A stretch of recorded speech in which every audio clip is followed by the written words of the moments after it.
Hey, everybody, and happy December. Welcome back to our very last episode of 2024. Welcome, Dyanna.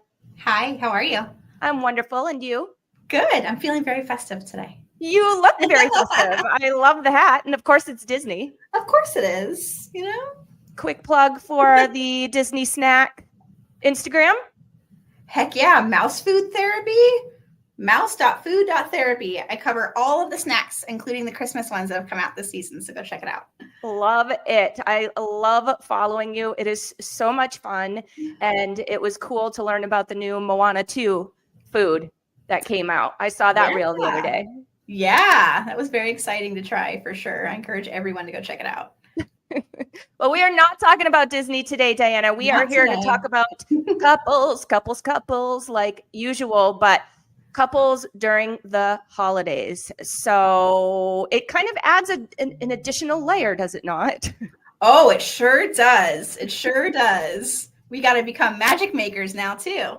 Yeah, on top of everything else. On top of everything else. So let's talk a bit about being parents and being together during the holidays. What are you seeing in your office, or what have you seen as kind of the common conflicts that couples face during this time of year?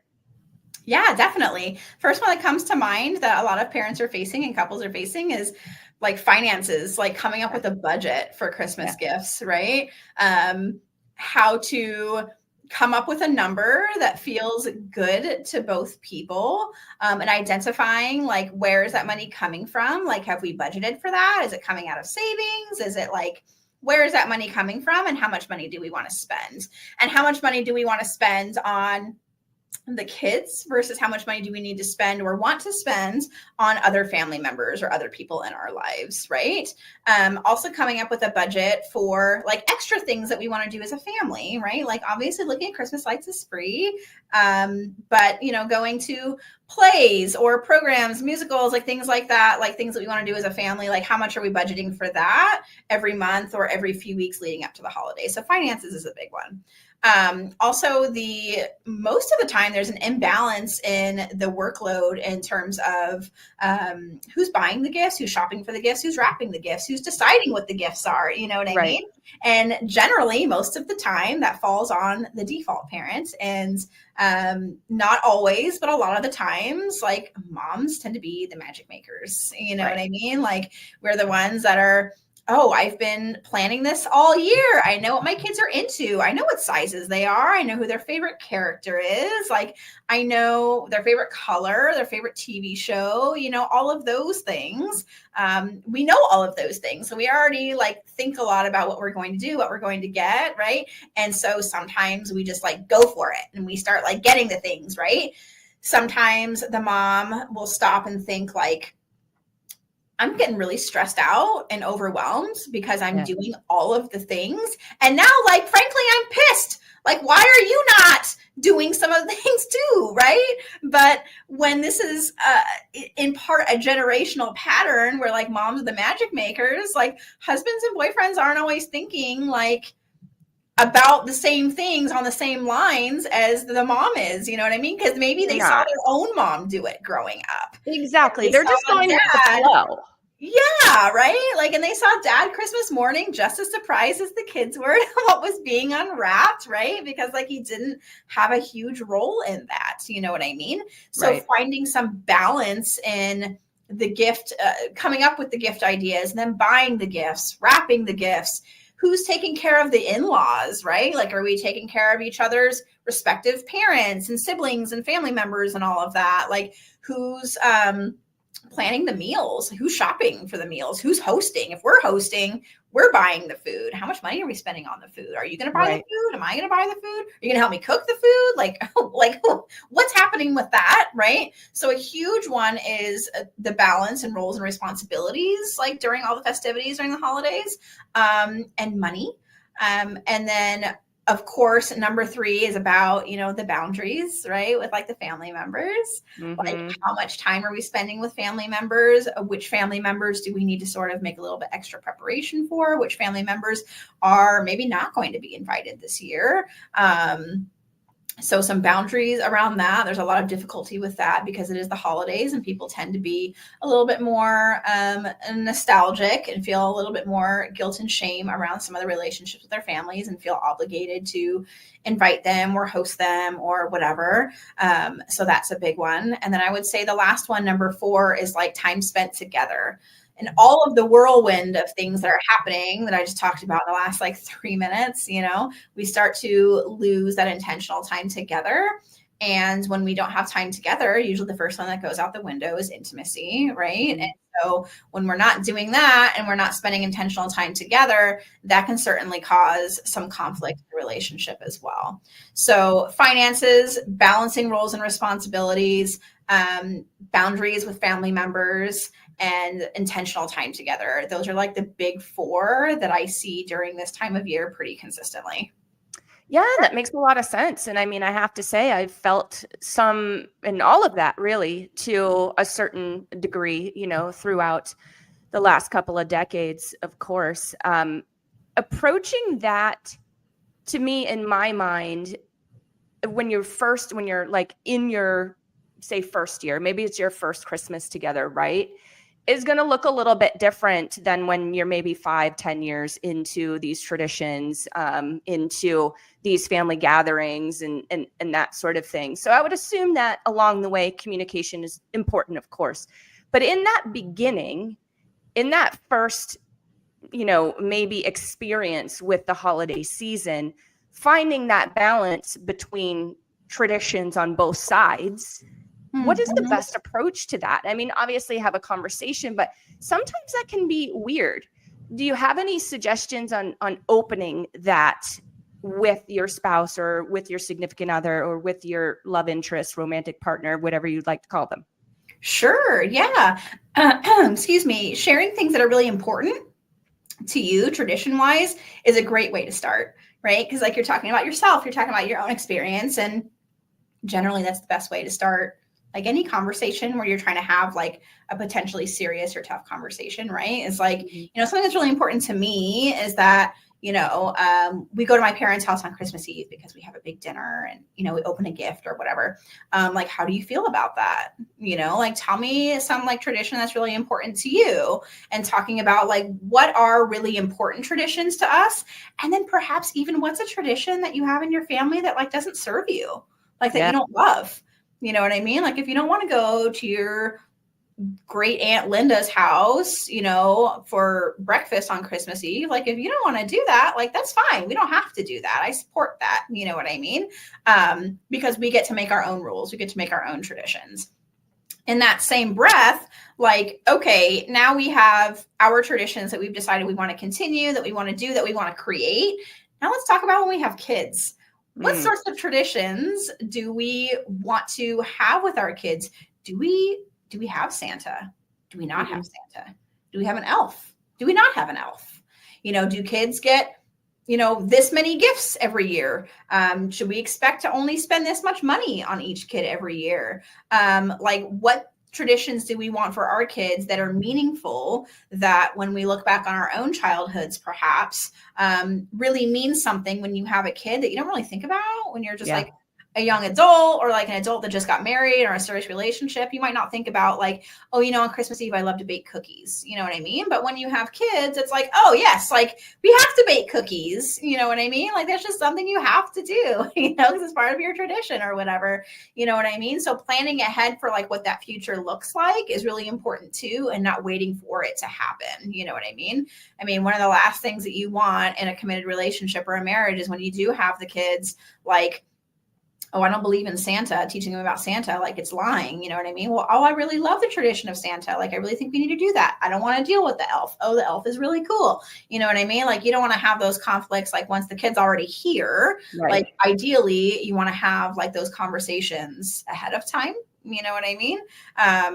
So what are the expectations around what you want the holidays to look like alone, but also with kids? I love that. And I feel like it's also not set in stone either, right? Like that can change as the kids grow up or as the family changes and grows, or the family, even in extended family, right? Like brother gets married and now there's cousins involved. And so, things may change as we progress. One big thing that we've done with our family that is something that our not immediate family really does respect. We host Christmas. And so everybody usually comes to our house. It's not a huge amount of people, but they do. But they understand that it's open house style after 9 a.m. So before 9 a.m. is when the three of us are together and we just have our time together. And it was, no one ever really said anything or gave us any sort of, guff about that. But they very much respect it, and they know, okay, after 9 a.m. is when we can start, trickling in whenever. And that's something that we've protected, and our son gets really excited about that. And he knows that before that 9 a.m. is his time with just us. Yeah, so it's a great tradition to have, and also a great way to enforce boundaries. You know what I mean? Making it very clear that like it's open after 9 o'clock, but before that is a no. You know what I mean? It doesn't matter what your great grandma wants to do, like come over at 7 in the morning. Like that's not a thing. You know what I mean? So you guys having a conversation, or any couple having a conversation about how you want that to look when you have kids is really important, right?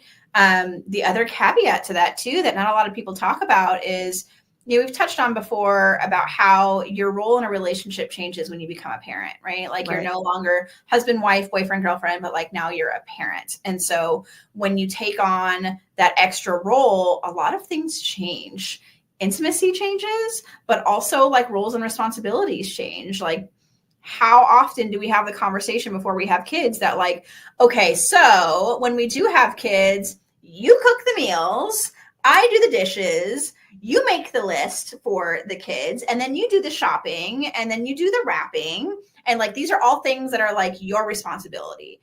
No, like that's usually not a conversation that's had beforehand. It's something that we just do. And it's this implied thing that everybody knows what's expected. But we know what happens when we have an expectation that isn't communicated. Everybody loses because somebody gets resentful, somebody feels betrayed, somebody feels abandoned, and it causes a whole bunch of conflict and another negative effect on intimacy in the relationship too. You know what I mean? So those are also parts of the conversation that are so important to have. Like, okay, what is your role like for holiday planning? Like we are going to have kids. We are going to need to do the shopping, the wrapping, et cetera, et cetera. Like, what do you want that to look like? I would love for us to go for a weekend or a Saturday and, be able to leave the kids like with a babysitter, grandma, whatever, and like go shopping for a day. Yeah. And then we go out to lunch together. And then like the next weekends, like, while the kids are napping, like we have a wrapping party in our room and we sit down with a cocktail and we wrap all the gifts or whatever. You know what I mean? Like talking about those things ahead of time, and not only reinforces and makes new traditions for your partner that you may not have seen your parents do in the past, but it also creates that balance right out the gate so that you can avoid a lot of that conflict later. You know what I mean? Yeah, that makes a lot of sense. And what I keep hearing over and over and over throughout all of our podcasts, every time we have a conversation, is communication. That like boils down to that. That's every single answer. Right. If I had to boil it down to one word. That's it. Communication for sure. But these are things that like we don't really think about all the time until it's happening. And then even still, instead of talking about it, we just do it. And then we get resentful about it. And then it's like, well, why am I resentful? Well, I'm resentful because they're not doing more. Okay. Or am I resentful because I didn't communicate what my needs were? Right. And they were just going with the flow. They were just going with it. They thought you were fine with it. They thought you wanted to do that. And then I know there's somebody listening right now that's like, oh, really? He thought that I was fine with running around with my hair on fire, buying all the gifts and the food and all of that. Well, yeah. There's a lot of high functioning, anxious moms run around out here that feel like it's their duty and their worth is balanced on how much they can do and how much magic they can make during this season, because it says something about them as a mom if they don't. You know what I mean? So in as much as it is exhausting intrinsically, we find some reward in that sometimes, but then at the same time, we're also very resentful about it. Yeah. You know what I mean? Yeah. And so that's when we have to take a pause and self-reflect. Why am I doing this? Like, why am I making myself so like crazy doing this and running around and being exhausted and all this stuff when I don't have to do that? I do have a partner, but I don't think my partner knows how to partner with this. You know what I mean? When I haven't made my expectations particularly clear, which leads me to the whole point about help, right? Like, you don't ask your partner for help. And before anyone gets crazy on me in the comments, like, I'm talking about things around the house that get done all the time, right? Like dishes, trash, mopping, vacuuming, dusting, all those things, right? Like, to ask your partner to like, hey, can you help me with the dishes, is saying, this is my job. This has been relegated to me. This is my job, and I am needing help with it because I am not capable of doing it. So I need you to help me with my job. That's not it. Like, that's not your job. Right. That's like something that we do as parents, as humans, to keep the house running smoothly. You know what I mean? So having a conversation with your partner, if you're feeling some of that resentment right now, especially this time so close, 12 days before Christmas, right? Like, instead of asking for help, because that's what they're going to hear, is like, oh, you're going to let me know when you want me to do the dishes. Oh, you're going to let me know when you want me to take the trash out, because that's when you need help. I don't need help. I need contribution. What can you contribute today, this weekend, to go towards the house? You know what I mean? I'm not going to give you a list of things that need to do. And some husbands really love that. Of course they love that. Like, because I still have to be the micromanager of said. I'm the project manager of that list. You know what I mean? And so I still have to make sure the thing gets done. I still have to follow up and make sure that you did it. I'm still managing that project, right? Rather than just, you own these things, I own these things. I'm not going to give you a list though. Like, if you walk through the kitchen and there's dishes in the sink, like, just do it, right? Like, don't wait until I need quote unquote help with the kitchen, and so you go in there and do the dishes, right? That's part of perpetuating a cycle that's one, generational, right? Like, largely generational, but you're creating a cycle in your relationship, sending a message that I will tell you when I need you to do something to help, but otherwise you're good to go. Like, you just live your best life. You know what I mean? And when we teach that message and reinforce that message, and then we blow up at some point, we're just like, I never get any help around here. I'm doing everything. I'm doing all the things, and you're just sitting there watching football. And he's like, what? I have no idea what's wrong right now. Well, because we're thinking about it as help rather than contribution. You're not helping me by making dinner. Your kid's got to eat too. So you're contributing as a parent, as a partner, and taking on that role today because it needs to get done. It's not about helping me. I'm not a house manager. You know what I mean? We feel like one sometimes. But when you're opening up the door for that conversation, that word help is sending a negative message and reinforcing a pattern of behavior that you don't want. You want contribution. You don't want help. You know what I mean? Like, think about that. Like, how many times have we asked our partner for help? We don't want help. We want contribution. You know what I mean? Right. And I think that that's huge. Definitely. And another thing too, and I would love your input on this, is I feel like we have to be careful with our assessment of the contribution. Because in my relationship, I have heard, well, I didn't do that because you didn't like how I did it last time. So I think our criticism, although we feel that it may need to be communicated, there's probably a more appropriate way to communicate criticism so that it doesn't create that mindset for future opportunities to contribute, right? Absolutely. I think what has to come first is an alignment on what does that job look like when it's complete, right? Like, does it look like what's a reasonable completion of a job, right? Like if you say, so your husband, you ask him, okay, wrap this gift for this person, and they wrap the gift by just like slapping 2 pieces of scrap wrapping paper together with a piece of painter's tape, right?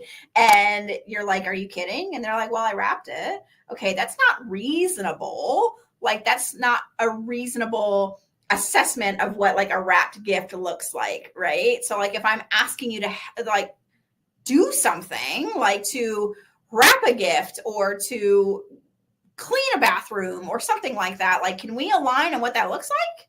Yeah. Because it has to be to what a reasonable human would see as completed, right? So like if you're going back to your partner and like you said, criticizing like the way that they did something, reflect and ask yourself, like, do you think that we're aligned on what that looks like? You know what I mean? Is cleaning the countertops or doing the dishes the perfect one? Is doing the dishes mean just putting the stuff that's in the dishwasher from the sink to the dishwasher? Or is it then you wipe out the sink and then you wipe the countertops and dry everything off and then run it? Like, is that your definition? Well, he's not going to do it that way if he thinks that it's just putting the dishes in the dishwasher. Right. You know what I mean? So like before we criticize, think like, okay, do you feel like this is a reasonable execution of this particular job, chore, whatever? You know what I mean? Because if we just come out and straight criticize, one, yeah, you're going to hear that like, well, you didn't like the way that I did it last time. But then sometimes it creates resentment for them where they will purposely not do the thing to a certain standard so that you don't ask anymore. Yeah. And that creates a very, very toxic environment within the relationship as well. So before we criticize, do you guys feel like you're aligned on what a reasonable completion of this job, this chore really is? That makes sense. So again, bottom line word, communication. Next communication and curiosity, right? So my last thing, and it's something that you touched on a little bit in the beginning of the show, but I wanted to expand a bit. And that is something that I think we're all feeling, and certainly this year, and that's financial stress. And you had mentioned in the beginning, about budgeting monthly, which we don't think about come January, come February, come March, come April. Like, we're not in that space, right? But what a brilliant plan. Hey, we have X amount of kids, or we buy X amount of gifts. This is about what I think we're going to need come, November, whatever. How much do I need to put away each month in order to make it there? Great advice, great plan. Do you have any other tips that you share with your couples where they can help at least? You may not be able to avoid financial stress altogether, right? But to just help sort of bring that stress down a notch. Sure. Yeah. I think talking about what your idea of reasonable is in terms of budget, because that's so subjective. If we're putting $100 a month aside, like for the year, like, great, that's perfect. But like, do you think we should spend $500 per kid? Do you think we should spend $100 per kid? Like, that's so subjective unless you have that conversation. You know what I mean? What happens when your kids start to get a little older and their gifts become a little bit more expensive? You know what I mean? Like, do we still stick to this idea that we came up with when they were infants? That's like, okay, 5 gifts max. You know what I mean? 5 gifts. Well, now they're 13 and the gifts that they're asking for are hundreds of dollars. Right. You know what I mean? Are we still doing the 5 gift thing? Yeah. Or are we doing like, okay, like, let's talk about this. Should we do this one big gift? You know what I mean? And then, the stocking stuffers or whatever, like, let's align on perhaps the amount of money and understand that what works for us when they're infants may not work for us when they're 13. You know what I mean? And understanding that, like, we might need to be a little flexible about the way that we spend for Christmas and that we budget for Christmas. Because again, like, kids get older and they ask for things that cost more money. And it doesn't mean that we have to do those things. Like we have to buy those things, but like it gets trickier because it's so much easier when they're younger, right? It's so much easier to buy some of those gifts. You know what I mean? Yeah. And then also along with like the financial aspect is the financial aspect of if you're choosing to pursue like the Santa tradition, right? Is like, what is Santa's budget? I know that sounds really weird, but like, what is Santa's budget? Is Santa's gift like something that is $10 and under? Is Santa's gift like the big one? Is it like, what is Santa's gift, right? I think this is a really important point to talk about with everybody's like spouse or partner, because if you're doing the Santa tradition, this is something that's like sort of outside the confines of your relationship, right? But if you decide that Santa's gift is the most expensive thing under the tree, right? There are going to be other kids that your kids go to school with, right? That may have gotten something that cost $5 from Santa or $10, something significantly smaller. And sometimes like as children, we might think like, does Santa value me less?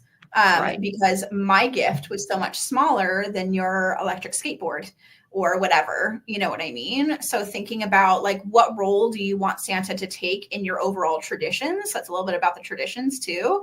But mostly like financial, like what is his budget? Can we agree that $10 or under is a Santa gift for our kids? And like the most expensive thing comes from us. You know what I mean? Like, of course we want to take the credit for that. Like we were the ones that knew that was the thing that you wanted. You know what I mean?